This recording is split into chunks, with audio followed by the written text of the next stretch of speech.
Money plant দিয়ে খুব সহজেই ঘর সাজানো যায় আর খুব সহজেই এই গাছটা বেড়ে ওঠে।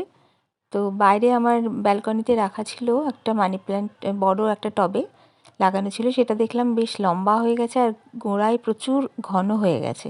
সেগুলো একটু কাটছাঁট করার ছিল, তো সেখান থেকে দুটো লম্বা ডাল কেটে নিয়ে আসলাম।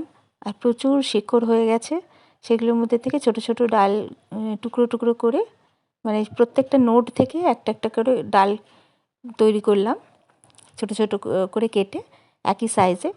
সেগুলো একটা কাঁচের গ্লাসে কিছু রঙিন পেবলস দিয়ে, তার মধ্যে জল দিয়ে গাছগুলোকে, এই মানি প্ল্যান্টের ডালগুলোকে সাজিয়ে দিলাম।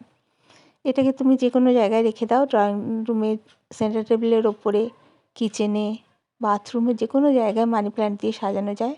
আর এটা খুব হেলদিও, এটা অক্সিজেন রিলিজ করে সব সময়, রাতেও রিলিজ করে, সেজন্য মানি প্ল্যান্ট ঘরে রাখা যায়। এটা ইনডোর প্ল্যান্ট। তো আজকে সেই কাজটাই করলাম সকালে। তো কেমন লাগলো আমাকে জানিও অবশ্যই।